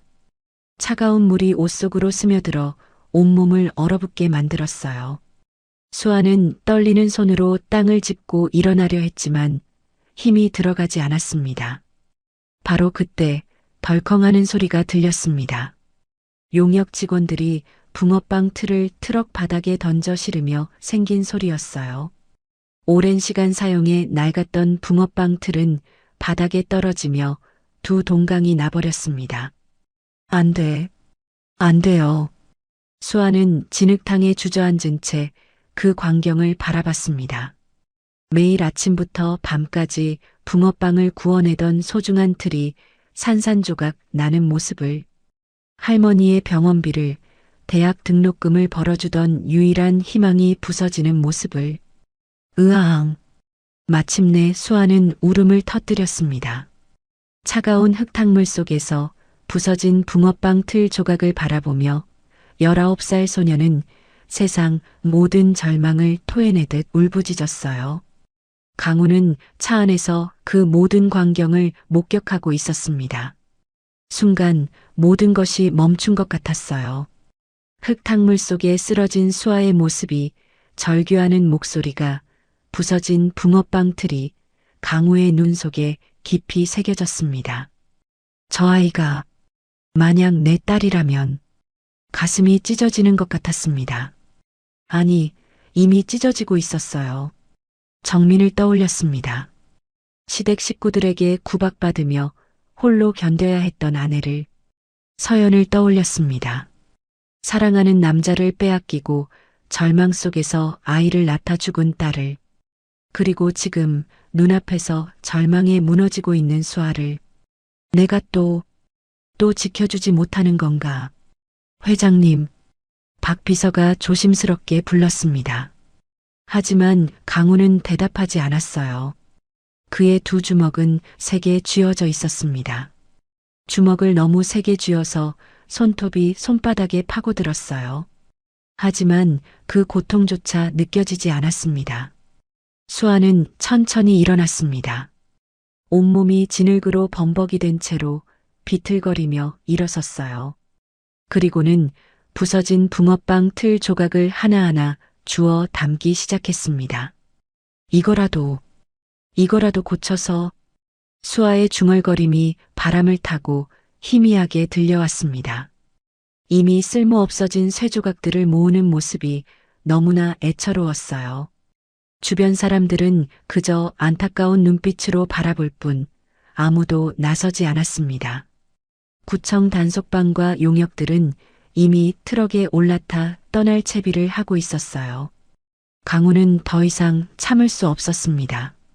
박 비서. 네, 회장님. 강우의 목소리는 차갑게 가라앉아 있었습니다. 하지만 그 안에는 무언가 뜨거운 것이 끓어오르고 있었어요. 지금 당장 구청에 연락하게. 누가 저 철거를 지시했는지 확인하고. 알겠습니다. 그리고 우리 법무팀에도 연락해. 지금 즉시. 박 비서는 회장의 단호한 목소리에 더 이상 묻지 않고 곧바로 전화기를 꺼냈습니다. 강우는 차 문에 손을 올렸습니다. 떨리는 손이었어요. 하지만 그 떨림은 두려움 때문이 아니었습니다. 더 이상은 지켜만 보고 있을 수 없다. 그는 천천히 차 문을 열었습니다. 강우는 천천히 차에서 내렸어요. 겨울바람이 그의 코트를 휘감았지만 그는 추위를 느끼지 못했습니다. 지금 그의 온 신경은 흙탕물 속에 주저앉아 있는 그 소녀에게만 집중되어 있었어요. 당장 멈춰. 강우의 목소리가 현장을 가르며 울려 퍼졌습니다. 차갑지만 위험이 서린 목소리였어요. 소란스럽던 현장이 순간 조용해졌습니다. 트럭에 올라타려던 용역들이 멈춰섰고 구청 단속반원들도 고개를 돌려 강우를 바라봤어요. 구경하던 사람들도 하나둘 뒤를 돌아봤습니다. 한 용역 직원이 인상을 쓰며 강우에게 다가왔습니다. 덩치가 큰 남자였어요. 당신은 뭔데 남의 일에 참견이야? 우리 일 방해하지 말고 비켜. 남자가 윽박지르며 손을 들어 강우를 밀쳐내려는 순간 박 비서가 재빠르게 강우 앞을 막아섰습니다. 비서는 정장 안주머니에서 명함 하나를 꺼냈어요. 세강그룹 최강우 회장님이십니다. 비서의 차분하지만 단호한 목소리가 울려 퍼졌습니다. 그는 명함을 구청 책임자로 보이는 사람에게 내밀었어요. 순간 공기가 얼어붙었습니다. 세강그룹. 한국 재계 10위 안에 드는 대기업의 이름이었어요. 구청 책임자의 얼굴이 하얗게 질렸습니다. 용역 직원들도 서로 눈치를 보며 한 걸음씩 뒤로 물러섰어요. 이게 무슨... 구청 책임자가 더듬거리며 말했지만 박 비서는 명함을 그의 손에 쥐어주며 냉정하게 말을 이었습니다. 이 노점상으로 인한 모든 법적 문제 그리고 금전적 문제는 저희 세강그룹에서 전부 책임지겠습니다. 비서는 잠시 멈췄다가 더욱 차갑게 덧붙였습니다. 지금 당장 손 떼시죠. 그것은 부탁이 아니었습니다. 명령이었어요. 협상의 여지 따위는 없었습니다. 하지만 이미 철거 명령을 내린 분의 연락처를 주시죠. 저희 법무팀에서 직접 연락드리겠습니다. 박 비서의 목소리는 한치의 흔들림도 없었습니다. 구청 책임자는 더 이상 아무 말도 하지 못했어요. 그저 떨리는 손으로 명함을 받아들 뿐이었습니다. 용역 직원들은 서둘러 트럭에 올라탔습니다. 수화를 밀쳤던 남자도 황급히 뒤로 물러섰어요. 단속반원들도 차에 올라타며 서로 속삭였습니다. 세강그룹 회장이라고? 진짜야? 미친, 큰일 날 뻔했어. 빨리 가자, 빨리. 하지만 강우는 그 모든 소란을 신경 쓰지 않았습니다. 그는 오직 한 사람만 바라보고 있었어요. 흙탕물 속에 주저앉아 부서진 붕어빵 틀 조각을 주워 담고 있는 수아를. 강우는 첫걸음을 내디뎠습니다. 한 걸음. 심장이 쿵 하고 울렸습니다. 귓가에서 맥박 소리가 들렸어요. 또 한 걸음. 구경하던 사람들이 조용히 길을 비켜주었습니다. 모두가 숨을 죽이고 이 장면을 지켜봤어요. 무언가 엄숙하고 중요한 순간이 펼쳐지고 있다는 것을 사람들도 본능적으로 느끼고 있었습니다. 강우는 수아 바로 앞에 멈춰 섰습니다. 수아는 여전히 고개를 숙인 채 붕어빵 틀 조각을 주워 담고 있었습니다. 진흙으로 범벅이 된 손은 떨리고 있었어요. 차갑게 젖은 옷에서 물이 뚝뚝 떨어졌습니다. 강우는 수아를 내려다봤습니다. 가슴이 미어지는 것 같았어요. 목이 메었습니다. 입술을 떨며 간신히 입을 열었습니다. 학생. 목소리가 나오지 않았습니다. 강우는 눈을 감았다가 다시 떴어요. 심호흡을 하고 다시 말했습니다. 학생. 수아가 움찔했습니다. 하지만 고개를 들지 않았어요. 그저 손을 멈추고 조그맣게 떨고만 있었습니다. 모자를. 강우의 목소리가 떨렸습니다. 모자를 벗어줄 수 있겠니? 주변이 조용했습니다. 바람조차 멈춘 것 같았어요. 수아는 천천히 고개를 들었습니다. 진흙이 묻은 얼굴 위로 눈물 자국이 선명했어요. 그 눈은 혼란과 두려움으로 가득했습니다. 수아는 멍하니 강우를 바라봤습니다. 왜 이 낯선 사람이 자신에게 이런 말을 하는지 이해할 수 없었어요. 하지만 무언가에 이끌리듯 수아는 떨리는 손을 들어 모자를 천천히 벗었습니다. 털모자가 벗겨지며 수아의 머리카락이 드러났죠. 바람에 흩날리는 긴 머리카락. 그 순간 강우의 숨이 멎었습니다. 진흙이 묻고 눈물로 얼룩진 얼굴이었지만 그 이마의 선을, 그 눈매를 강우는 알아볼 수 있었어요. 서연이, 아니 정민이었습니다. 정민, 아니 둘 다였습니다. 20살에 하윤이를 낳고 세상을 떠난 첫째 딸 서연의 이마가 그곳에 있었어요. 시댁 식구들의 구박을 견디다 못해 떠났던 아내 정민의 눈매가 그곳에 있었습니다. 강우의 손이 떨렸습니다. 입술이 파르르 떨렸어요. 목도리도. 강우는 간신히 말을 이었습니다. 목소리는 더욱 작아졌습니다. 목도리도 빼줄 수 있을까? 수아는 여전히 멍한 표정이었습니다. 하지만 손은 움직였어요. 천천히, 아주 천천히 목도리를 풀기 시작했습니다. 시간이 천천히 흐르는 것 같았죠. 목도리가 한 바퀴 풀렸습니다. 강우의 심장이 쿵 소리를 냈어요. 또 한 바퀴 풀렸습니다. 강우의 눈에서 눈물이 고이기 시작했습니다. 진흙이 묻은 목도리가 완전히 벗겨지며 수아의 얼굴 전체가 드러났습니다. 강우는 그 자리에 서서 온몸이 얼어붙는 것을 느꼈어요. 정민이었습니다. 22살 꽃집에서 처음 만났을 때의 정민이 그곳에 서 있었어요. 맑고 순수했던 그 눈동자, 수줍게 웃던 그 입술, 모든 것이 똑같았습니다. 아니, 서연이기도 했습니다. 20살 사랑하는 남자를 데려왔을 때의 서연이 그곳에 서 있었어요. 간절했던 그 눈빛, 필사적이었던 그 표정, 모든 것이 겹쳐 보였습니다. 강우의 눈에서 눈물이 흘러내렸습니다. 52년을 살아오며 사업가로서 수많은 고비를 넘기며 회장 자리에 앉아 그 누구 앞에서도 약한 모습을 보이지 않았던 강우가 지금 사람들이 지켜보는 한복판에서 눈물을 흘리고 있었습니다. 하지만 멈출 수가 없었어요. 정민을 처음 만났을 때의 떨림이 되살아났습니다. 서연이를 처음 안았을 때의 벅참이 되살아났습니다. 그리고 그 모든 것을 지키지 못했던 후회가, 죄책감이, 미안함이, 눈물이 되어 쏟아져 나왔어요. 혹시 강우의 목소리는 떨렸습니다.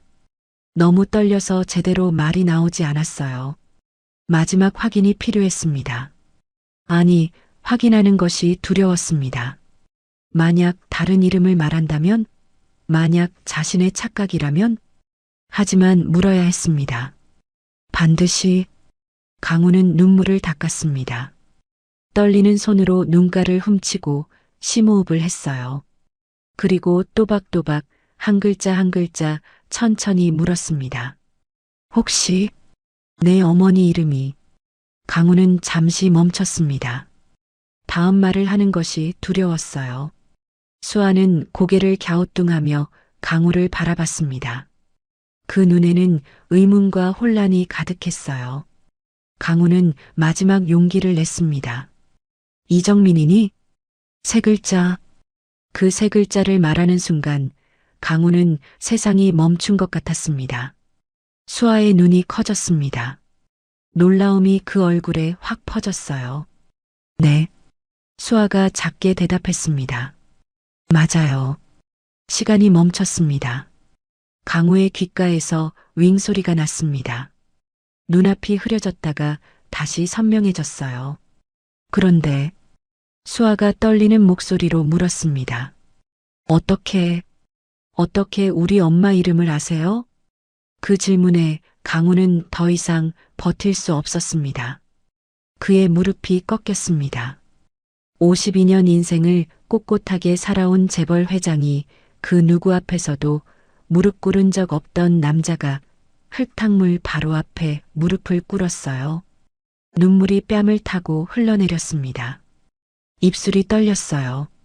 목이 메어 말이 나오지 않았습니다. 강우는 두 손으로 얼굴을 감쌌습니다. 손바닥으로 눈을 가렸지만 눈물은 계속 흘렀어요. 어깨가 떨렸습니다. 한참 만에 강우는 떨리는 손을 내렸습니다. 눈물로 범벅이 된 얼굴이 드러났어요. 그는 수아를 똑바로 바라봤습니다. 떨리는 입술을 열고 간신히 말했습니다. 그분은 목소리가 울음에 섞여 나왔습니다. 내 전 아내였어. 그 말이 떨어진 순간 수아는 그 자리에 얼어붙었습니다. 전 아내, 엄마의 전 남편. 그 말은 곧, 그럼, 저는 수아의 목소리가 떨렸습니다. 말을 끝맺지 못했어요. 너무 많은 의미가 그 한 문장 안에 들어 있었습니다. 강우는 고개를 끄덕였습니다. 눈물이 멈추지 않았어요. 그래, 아마도 강우는 말을 잇지 못했습니다. 확신할 수 없었어요. 보고서에 붙인 불명이라고 적혀 있었던 것이 자꾸 머릿속을 맴돌았습니다. 혹시 정민이 자신을 떠난 후 다른 사람을 만났을 수도 있지 않을까? 그 가능성을 완전히 지울 수가 없었습니다. 박 비서가 조용히 다가왔습니다. 회장님, 일단 이곳을 떠나시는 게 좋겠습니다. 사람들이 너무 많습니다. 강우는 주변을 둘러봤습니다. 수십 명의 사람들이 이 광경을 지켜보고 있었어요. 누군가는 휴대폰을 들고 있기도 했습니다. 그래, 그래야겠지. 강우는 재킷을 벗어 수아의 어깨에 걸쳐 주었습니다. 따뜻한 캐시미어 코트가 얼어붙은 수아의 몸을 감쌌어요. 일단 병원부터 가자. 내 몸 상태를 확인해야 해. 수아는 여전히 혼란스러운 표정이었지만 고개를 끄덕였습니다. 다리에 힘이 없었어요. 너무 추웠고 너무 많은 일이 한꺼번에 일어났습니다. 박 비서가 수아를 부축해 차로 안내했습니다. 강우도 뒤따라 차에 올랐어요. 차 문이 닫히자 바깥의 소란이 차단되었습니다. 조용했습니다. 엔진 소리만 낮게 울렸어요. 수아는 뒷좌석에 앉아 창밖을 멍하니 바라봤습니다. 진흙으로 범벅이 된 옷에서는 물이 뚝뚝 떨어졌어요. 강우는 수아 옆에 앉았습니다. 한참 동안 아무도 말하지 않았습니다. 차는 조용히 달렸습니다. 겨울거리를 지나 병원을 향해 갔어요. 강우는 수아를 곁눈질로 바라봤습니다. 떨리는 어깨가 꽉 쥔 주먹이 창밖만 바라보는 모습이 너무나 안쓰러웠어요. 수아야. 강우가 조심스럽게 말을 꺼냈습니다. 네. 수아가 작게 대답했습니다. 여전히 창밖을 보고 있었어요. 내 어머니, 정민이에 대해서 조금 이야기해 줄 수 있겠니? 수아는 잠시 침묵했습니다. 그리고 천천히 입을 열었어요. 엄마는 제가 10살 때 돌아가셨어요. 수아의 목소리는 담담했습니다. 하지만 그 담담함 뒤에 깊은 슬픔이 숨어 있었어요. 폐렴이었대요. 겨울이었어요. 엄마가 병원비가 없어서 제대로 치료를 못 받았거든요. 강우의 가슴이 철렁 내려앉았습니다. 그 뒤로는 수아가 계속 말했습니다. 옆집에 살던 할머니가 절 키워주셨어요. 친손녀처럼요. 할머니는 자식이 없으셨거든요. 엄마가 돌아가시기 전에 할머니한테 절 부탁하셨대요. 수아의 목소리가 떨렸습니다. 할머니가 없었으면 저는 아마 말을 잇지 못했습니다. 강우는 주먹을 꽉 쥐었어요. 그 주먹이 떨리고 있었어요. 정민이 병원비가 없어서 강우는 눈을 질끈 감았습니다. 만약 자신이 정민을 찾았더라면, 만약 정민이 자존심을 버리고 연락했더라면 정민은 죽지 않았을 거예요. 아빠에 대해서는 수아가 말을 이었습니다. 엄마가 그 얘기를 꺼내는 걸 싫어하셨어요. 수아는 처음으로 강우를 돌아봤습니다. 그 눈에는 의문이 가득했어요. 제가 한번 물어본 적이 있어요. 아빠는 어디 있냐고. 아빠는 왜 우리랑 안 사냐고. 강우의 심장이 쿵 내려앉았습니다. 그랬더니 엄마가 그 얘기는 하지 말라고. 다시는 그 사람 얘기 꺼내지 말라고. 수아의 목소리가 작아졌습니다. 엄마가 그렇게 화내는 거 처음 봤어요. 그 뒤로는 저도 다시는 안 물어봤어요. 강우는 숨이 막히는 것 같았습니다. 정민이 자신을 얼마나 원망했을지, 얼마나 미워했을지, 아빠라는 단어조차 입에 담기 싫을 만큼 미안하다. 강우의 입에서 저절로 말이 흘러나왔습니다. 정말 미안해. 수아는 강우를 바라봤습니다. 이해할 수 없다는 표정이었어요. 왜 미안하다고 하세요? 강우는 떨리는 손을 뻗어 수아의 손을 잡았습니다.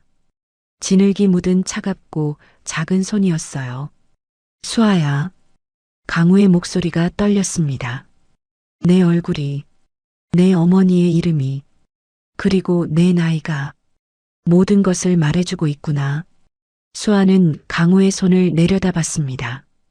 떨리는 손이었어요. 나는 내 어머니를 지켜주지 못했어. 시댁 식구들의 구박으로부터, 외로움으로부터 아무것도 지켜주지 못했지. 강우의 눈에서 또 눈물이 흘러내렸습니다. 그래서 내 어머니는 나를 떠났어. 그때 너를 베고 있었던 거야. 하지만 나는 몰랐어. 아무것도 몰랐어. 수아의 눈이 커졌습니다.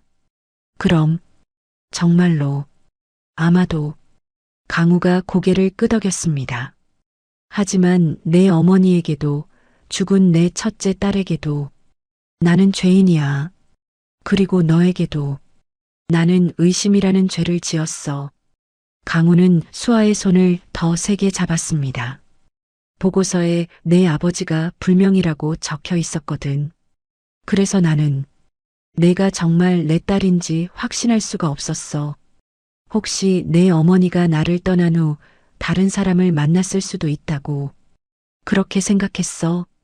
수아는 아무 말도 하지 않았습니다. 그저 강우를 바라볼 뿐이었어요. 미안하다. 정말 미안하다. 하지만 강우는 눈물을 닦았습니다. 너를 법적으로도 그리고 내 남은 인생 전부를 걸고 지키기 위해서 이 모든 것을 바로잡을 첫 번째 절차가 필요하구나. 강우는 수아를 똑바로 바라봤습니다. 검사를 하자. 유전자 검사. 그래야 너를 제대로 지킬 수 있어. 법적으로도 누구도 의심할 수 없게. 수아는 한참 동안 강우를 바라봤습니다. 그리고 천천히 고개를 끄덕였어요. 알겠어요. 차는 병원에 도착했습니다. 일주일이 지났습니다. 강우는 그동안 단 한순간도 마음 편할 수가 없었습니다. 검사 결과가 나오기를 기다리는 동안 그는 매일 밤 잠을 이루지 못했어요. 만약 수아가 자신의 딸이 아니라면 그 생각만으로도 가슴이 무너지는 것 같았습니다. 하지만 동시에 만약 정말 자신의 딸이라면 그동안 수아를 고생시킨 자신을 어떻게 용서할 수 있을까요? 그날 오후 강우는 수아와 함께 병원을 찾았습니다. 의사가 봉투를 건넸습니다. 얇은 종이 한 장이 들어있는 봉투였어요. 강우의 손이 떨렸습니다. 봉투를 열 수가 없었어요. 제가 볼까요? 수아가 조심스럽게 말했습니다. 강우는 고개를 끄덕였어요. 수아가 봉투를 열었습니다. 종이를 꺼내 읽었어요. 친자관계 확률 99.99%. 수아의 목소리가 떨렸습니다. 순간 강우의 눈앞이 하얗게 변했습니다. 99.99%. 의심의 여지가 없었습니다. 수아는 자신의 딸이었습니다. 강우는 수아의 손에서 종이를 받아들었습니다. 부녀관계라는 글자가 선명하게 적혀 있었어요. 으아. 강우의 입에서 신음이 흘러나왔습니다. 종이를 붙들고 그는 그대로 무너졌어요. 의자에 앉은 채로 두 손으로 얼굴을 감싸고 강우는 통곡했습니다. 미안하다. 미안해. 52년을 살아오며 쌓아온 모든 것이 무너져 내렸습니다. 회장이라는 직함도 재벌이라는 신분도 아무 의미가 없었어요. 지금 강우는 그저 한 명의 아버지였습니다. 딸을 지켜주지 못한, 딸의 존재조차 몰랐던 한심한 아버지였습니다. 널 버리려던 게 아니야. 강우가 울먹이며 말했습니다. 내가 미쳤던 거야. 내 엄마를 지켜주지 못해서. 수아는 강우 옆에 앉았습니다. 그리고 조용히 강우의 등을 쓰다듬어 주었어요. 괜찮아요. 수아의 목소리는 담담했습니다. 전 아빠를 원망한 적 없어요. 엄마도 마지막엔 아빠를 용서했을 거예요. 그 말에 강우는 더욱 목 놓아 울었습니다. 수아야. 그리고 수아가 말을 이었습니다. 저를 의심한 것도 이해해요. 당연한 거잖아요. 증거가 필요했던 거잖아요. 강우는 고개를 들어 수아를 바라봤습니다. 눈물 범벅이 된 얼굴이었어요. 너를 흙탕물에 쓰러져 울던 그 모습을 보고도 나는 의심했어. 강우는 자신이 한심했습니다.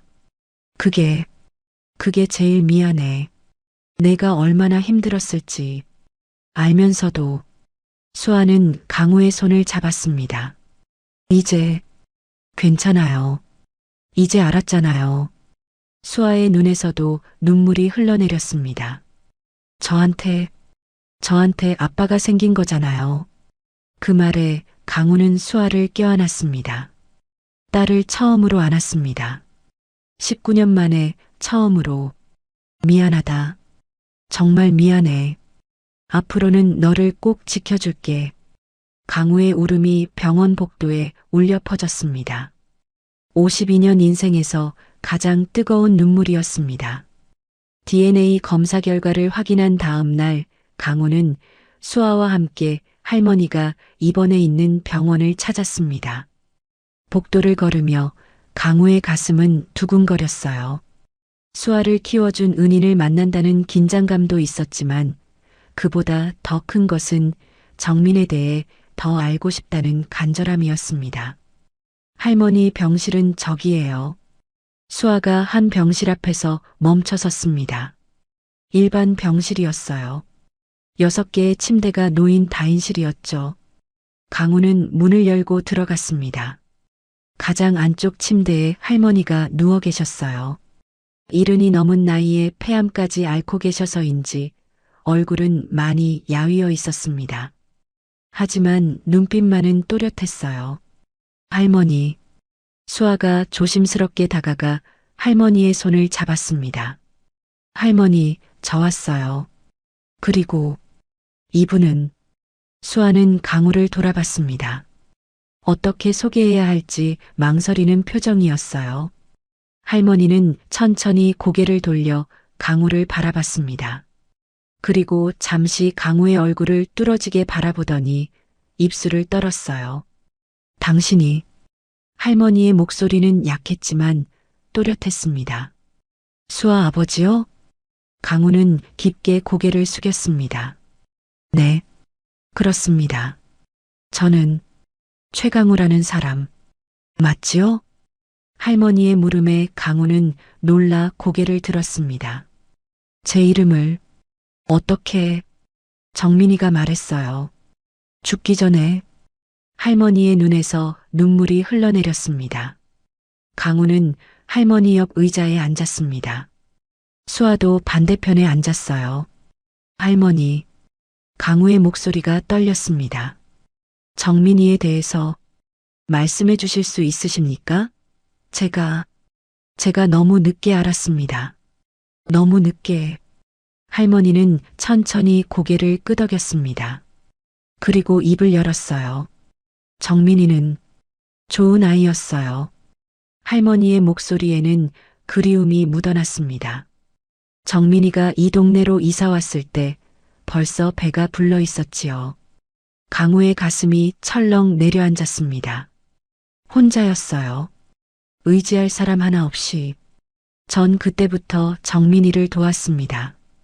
애 하나 키우는 것도 힘든데 혼자 배 두르고 있으니 어찌 그냥 지나칠 수가 있었겠어요. 할머니는 잠시 숨을 고르며 말을 이었습니다. 정민이는 출산 전날까지 일했어요. 작은 식당에서 설거지하고 청소하고 배가 터질 것 같은데도 일을 멈추지 않았지요. 강우는 두 손으로 얼굴을 감쌌습니다. 정민이 혼자 그 고생을 했다는 것이 믿기지 않았어요. 아이를 낳던 날, 정민이가 혼자 병원에 갔어요. 제가 늦게 알고 뛰어갔는데 할머니의 목소리가 떨렸습니다. 수아를 낳고 정민이가 아이를 보며 웃더라고요. 그렇게 힘들었는데 아이를 보니 웃음이 나온대요. 수아의 눈에서도 눈물이 흘러내렸습니다. 정민이가 아이 이름을 지었어요. 수아, 물처럼 맑고 깨끗하게 자라라고. 할머니는 수아를 바라봤습니다. 그리고 정민이는 10년을 악착같이 살았어요. 아침엔 신문 배달, 낮엔 식당 일, 밤엔 청소. 하루에 3시간도 못 자면서 수아를 키웠지요. 강우는 주먹을 꽉 쥐었습니다. 한 번은 제가 물었어요. 수아 아버지한테 연락해보지 그러냐고. 도움이라도 받으면 좀 나을 거 아니냐고. 할머니가 고개를 저었습니다. 그랬더니 정민이가 그렇게 화를 내더라고요. 평소에 순한 아이가. 할머니는 눈물을 닦았습니다. 절대로 그 사람한테 연락하지 말래요. 자기를 버린 사람이래요. 자기가 힘들 때 지켜주지 않은 사람이래요. 강우의 어깨가 떨렸습니다. 그리고 이렇게 말했어요. 그 사람은 저와 수아가 없어도 잘 살 거예요. 우린 그 사람 인생에 없던 사람들이에요. 그 말에 강우는 더 이상 참을 수 없었습니다. 울음이 터져 나왔어요. 할머니는 계속 말했습니다. 하지만 정민이는 가끔 당신 얘기를 하더라고요. 밤에 수아 재우고 제 집에 놀러 와서는. 할머니의 목소리가 작아졌습니다. 그 사람 잘 살고 있을까요? 행복할까요? 그렇게 물어보곤 했어요. 원망하면서도 여전히 걱정하더라고요. 강우는 고개를 들지 못했습니다. 눈물이 바닥에 뚝뚝 떨어졌어요. 10년을 그렇게 살았어요. 그러다 정민이가 아프기 시작했지요. 폐렴이었어요. 겨울이었는데 병원비가 없어서 제대로 치료를 못 받았어요. 할머니의 목소리가 더욱 떨렸습니다. 정민이가 죽기 며칠 전에 저한테 부탁했어요. 수아를 돌봐달라고. 자기 대신 엄마가 되어달라고. 할머니는 수아의 손을 꽉 잡았습니다. 그리고 마지막으로 이렇게 말했어요. 절대 그 사람한테 연락하지 마세요. 저는 그 사람이 싫어요. 하지만 수아는 그 사람을 닮아서 행복했어요. 그 말에 강우는 무너졌습니다. 할머니 침대 옆에 무릎을 꿇고 두 손으로 얼굴을 감싸고 목 놓아 울었어요.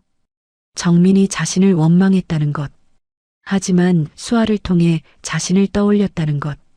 그 모든 것이 강우의 가슴을 찢어 놓았습니다.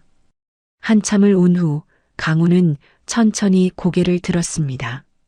그는 할머니를 똑바로 바라봤어요. 감사합니다. 강우의 목소리는 울음에 젖어 있었습니다.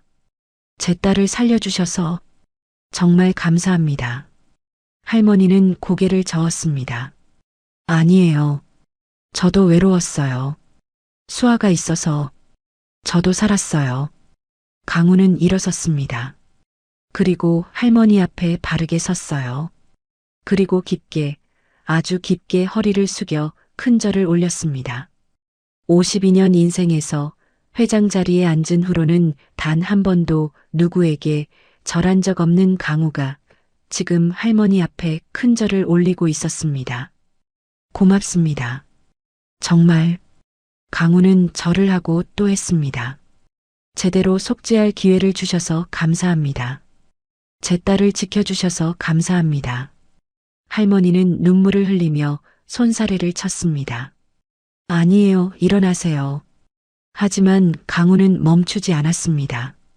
계속해서 절을 올렸어요. 그날 밤 강우는 집으로 돌아와 서재에 홀로 앉았습니다. 책상 위에는 세 장의 사진이 놓여 있었어요. 정민의 사진, 서연의 사진, 그리고 오늘 찍은 수아의 사진. 강우는 그 사진들을 바라보며 깨달았습니다. 자신의 아버지, 선대 회장은 정민을 구박했습니다. 그래서 강우는 아내를 잃었어요. 그리고 강우는 서연의 남자를 쫓아냈습니다. 그래서 딸을 잃었죠. 자신이 아버지를 원망하며 살아왔지만 어느새 그와 똑같은 사람이 되어 있었던 거였어요. 정민에게, 서연에게, 그리고 수아에게 자신이 당한 고통을 자신이 딸에게 똑같이 가했다는 것. 그것이 기막힌 아이러니였습니다. 아버지. 강우는 천장을 바라보며 중얼거렸습니다. 아버지가 저에게 한 짓을 나는 내 딸에게 했습니다. 이제야 알았습니다. 강우는 사진들을 가슴에 안았습니다. 정민아, 서연아, 그리고 수아야. 정말 미안하다. 이틀 후 할머니는 세강그룹 본관 건물 안에 있는 VIP 전용 병원으로 옮겨졌습니다. 최고급 1인실이었어요. 넓은 창으로는 서울 시내가 한눈에 보였고 최신 의료 장비들이 갖춰져 있었죠. 전담 의료진 5명이 배치되었습니다. 폐암 전문의 간호사 3명, 영양사 1명. 할머니, 여기 너무 좋아요. 수아가 신기한 듯 병실을 둘러봤습니다. 이런 데까지 너무 과한 거 아니냐? 할머니가 걱정스럽게 말했지만 강우는 고개를 저었습니다. 아닙니다. 이것도 부족합니다. 제 딸을 살려주신 은혜. 평생 갚아도 부족합니다. 강우는 박 비서에게 지시했습니다. 할머니의 모든 병원비와 생활비는 우리가 책임진다. 최고의 치료를 받으실 수 있게 해드려라. 알겠습니다, 회장님. 할머니의 눈에서 눈물이 흘러내렸습니다. 고맙습니다. 정말 고맙습니다. 강우는 할머니의 손을 잡았습니다. 제가 더 고맙습니다. 할머니가 아니었다면 저는 영원히 제 딸을 만나지 못했을 겁니다. 그날부터 할머니는 최고의 치료를 받기 시작했습니다. 그리고 강우는 매일 병원을 찾았어요. 수아와 함께 할머니가 VIP 병실로 옮겨진 지 일주일 후 강우는 수아를 서재로 불렀습니다. 수아야, 앉아라. 강우는 책상 앞 의자를 가리켰어요. 수아는 조금 긴장한 표정으로 앉았습니다. 아빠가 하나 제안하고 싶은 게 있어. 강우는 서류 하나를 꺼내 수아 앞에 놓았습니다. 은혜장학재단 설립 계획서라고 적혀 있었어요. 이게 뭐예요? 수아가 서류를 들어 읽기 시작했습니다. 눈이 점점 커졌어요. 아빠가 장학재단을 만들려고 해. 할머니 이름으로. 강우의 목소리는 단호했습니다. 박순자 할머니의 이름으로 은혜장학재단을 설립할 거야. 너처럼 어려운 환경에서도 꿈을 잃지 않는 학생들을 돕는 재단이지. 수아의 눈에 눈물이 고였습니다. 아빠, 할머니가 너를 키워준 것처럼 이제는 우리가 다른 아이들을 도와야 해. 그게 진짜 속죄라고 생각해. 강우는 창밖을 바라봤습니다. 돈으로 모든 걸 해결할 수는 없어. 하지만 최소한 내가 겪었던 그 추위와 배고픔을 다른 아이들은 조금이라도 덜 겪게 해주고 싶구나. 수아는 서류를 꽉 안았습니다. 고마워요, 아빠. 할머니도 정말 좋아하실 거예요. 이틀 후 강우는 할머니 병실을 찾았습니다. 할머니, 들어가도 될까요? 그럼요, 들어오세요. 할머니는 이제 많이 좋아져 있었어요. 최고의 치료 덕분에 안색도 밝아지고 말도 한결 또렷해졌습니다. 강우는 할머니 침대 옆에 앉아 서류를 보여드렸습니다. 할머니, 이걸 보세요. 할머니는 돋보기를 쓰고 서류를 읽었습니다. 한참을 읽더니 눈물을 흘렸어요. 이게 내 이름으로? 네. 은혜장학재단입니다. 할머니께서 수아에게 베푸신 은혜를 이제 다른 아이들에게도 나눠주려고 합니다. 할머니는 떨리는 손으로 강우의 손을 잡았습니다. 고맙습니다. 정말 고맙습니다. 제 이름이 이렇게 빛날 줄은. 할머니가 빛나신 겁니다. 수아를 구해주셔서 제게 속죄할 기회를 주셔서. 그날부터 강우는 재단 설립에 본격적으로 나섰습니다. 한 달 후 은혜장학재단이 공식 출범했습니다. 첫 해에만 100명의 학생들이 장학금을 받게 되었어요. 그리고 그 첫 번째 장학생이 바로 수아였습니다. 아빠, 전 장학금 안 받아도 돼요. 다른 친구들한테 주세요. 수아가 사양했지만 강우는 고개를 저었습니다. 아니야. 내가 첫 번째 장학생이 되어야 해. 그래야 이 재단의 의미가 살아. 수아는 결국 고개를 끄덕였습니다.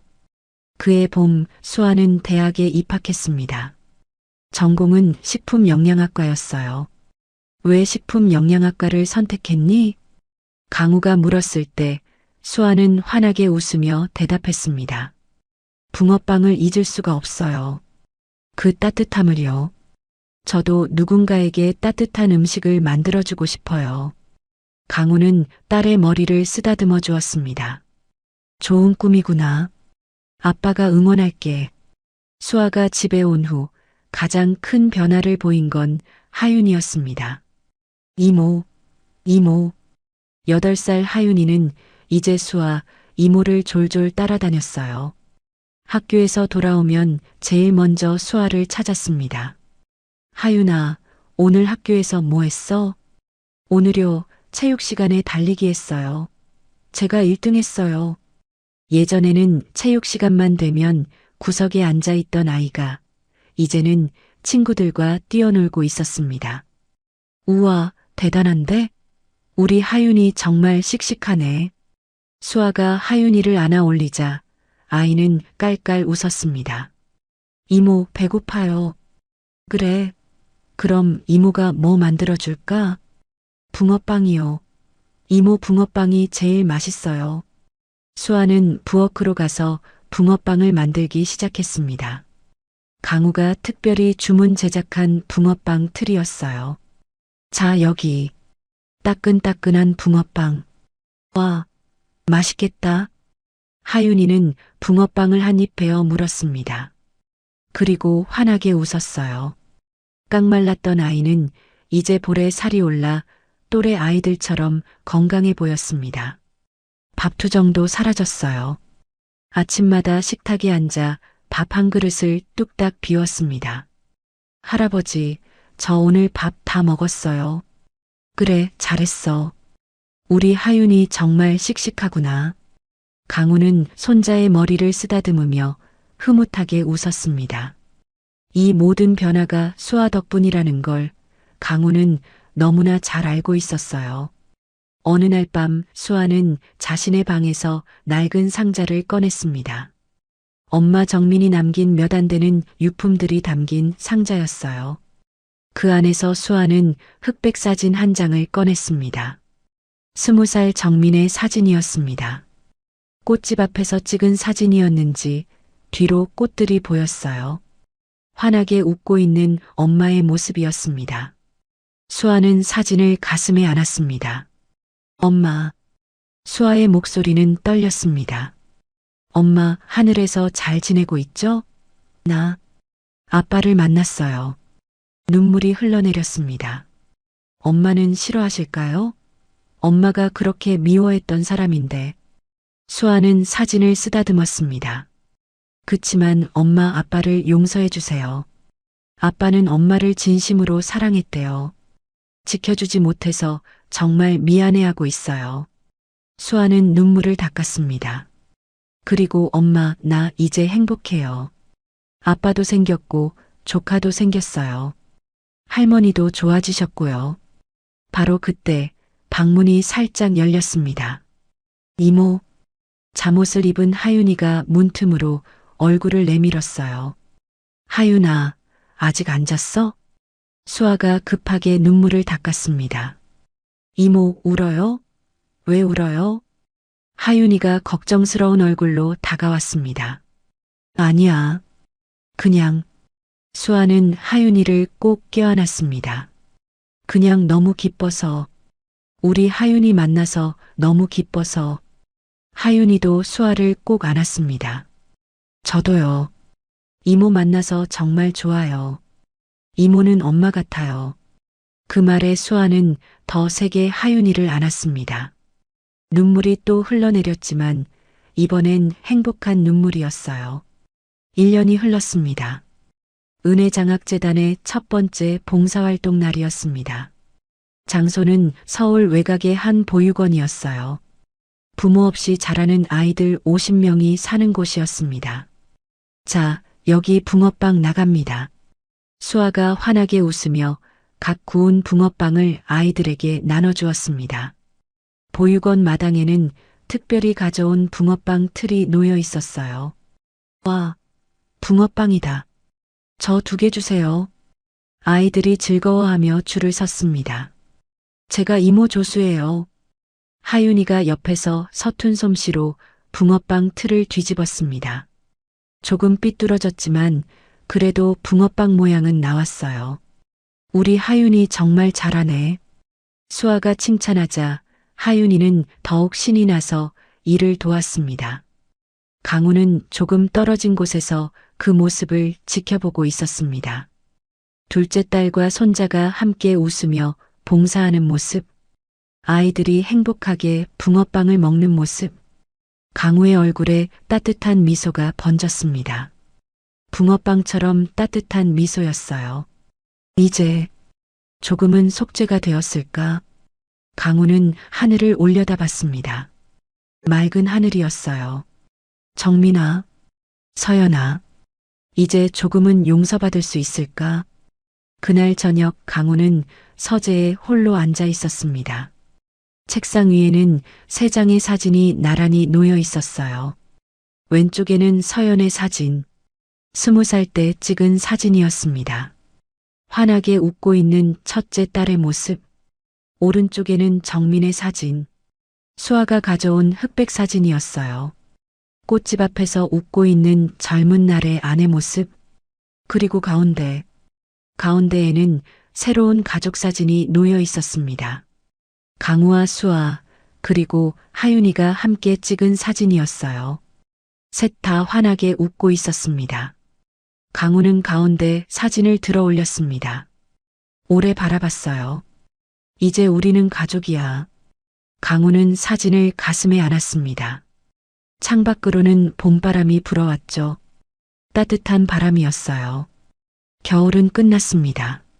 차가운 흙탕물 속에서 시작된 이야기는 따뜻한 봄날의 햇살 속에서 새로운 시작을 맞이하고 있었죠.